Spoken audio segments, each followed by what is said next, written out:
I've decided I'm going to go ahead and get the trunk pan out of this car. Really, the next step is setting up all of the rear suspension and trying to replace the sheet metal around it, pending what the suspension requires, because we're mini tubbing the car. You got holes all through the floor pan of this thing.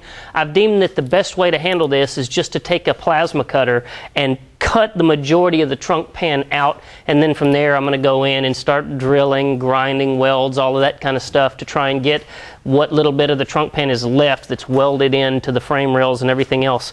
So I'm just going to use a plasma cutter right off the bat and get about 90% of it out of the way, and that should make this thing a lot easier to try and get out that last 10%.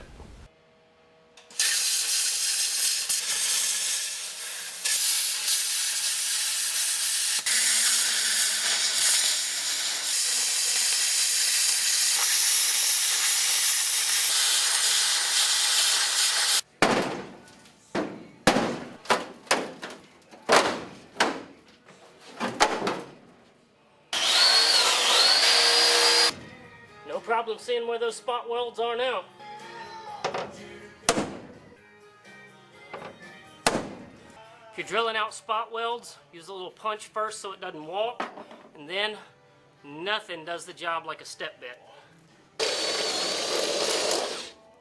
If you're doing this job and you don't have a seam buster set, you've got to get them. We carry these things on our website. They're an excellent little tool. You basically just sit them right down in that seam, hit them with a hammer, and pop the spot welds apart.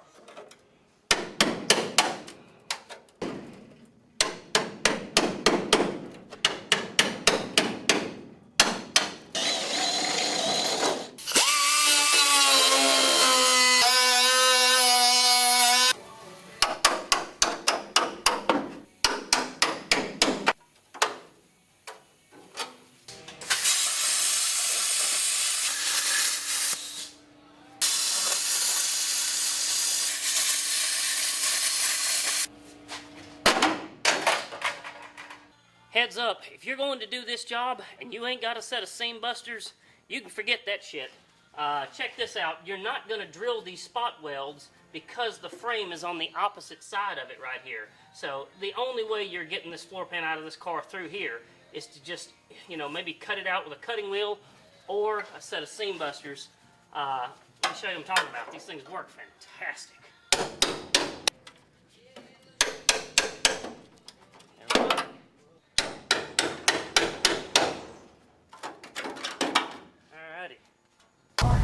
So I've come to the conclusion that all the sheet metal in the back of the car has to go, inner and outer wheel tubs, whole floor pan, your drop down boards, everything. It's all got to go. This is not something I'm willing to do laying on my back on a build table. I'm going to go ahead and do it all on a rotisserie. So in order to keep this from just going straight to hell when I remove all of this metal out of the back of the car, I'm going to build an exoskeleton that's going to come from the front to the back. I'm going to weld pieces into the frame rails, and then the last thing I'm going to do is rotate the car back flat, and then while it's not under any tension or any strain, I'm going to weld those pieces together. And the idea is that I'm going to go ahead and build an exoskeleton for the back of the car, and then get back to cutting out all the rest of this old sheet metal, and hopefully everything won't go to hell. We'll see.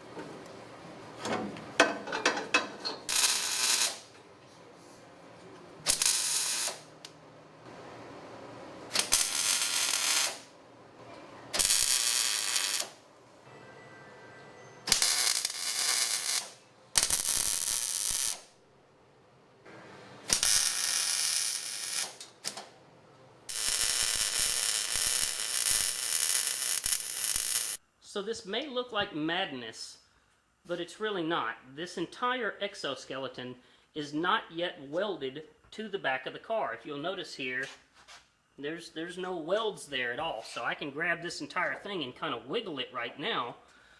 So I'm going to roll it back on over, set it up to where nothing is under any stress, and weld it.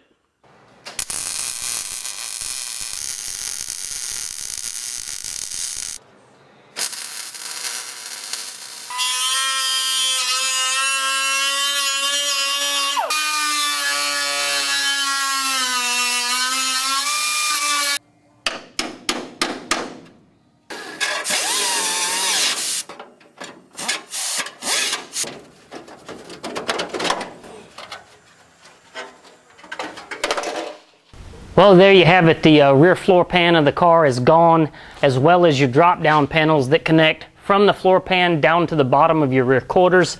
I'm not going to lie, this job was a nightmare. Hundreds and hundreds of spot welds to drill out, a lot of cutting. It definitely did me a lot of favor to go ahead and trim out the big pieces first and then try and work the little pieces out, you know, from all of the welds and everything. So I basically took the entire rear floor pan right up to here, all the way across, and now it's gone. Next thing to do is going to be to remove my inner and outer tubs. I'm going to replace my outer tubs, and then I'm going to take my inner tubs, and if they're salvageable, you know, hopefully pull them in a few inches, notch the frame rails for the mini tub.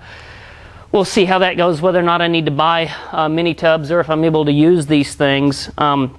This is a pretty big job. If you're going to do this, I recommend having several different types of air cutoff tools, a step bit, those little bits that they sell that cut out specifically spot welds. I didn't have one of those, but I wish I did. That would have probably been super handy. You know, in this case, this is never ever a job I would recommend doing on a rotisserie unless you were going to build a rear exoskeleton, as I've done. I think this would be death for the car had I not done that and proceeded to remove that much metal. Click the subscribe button.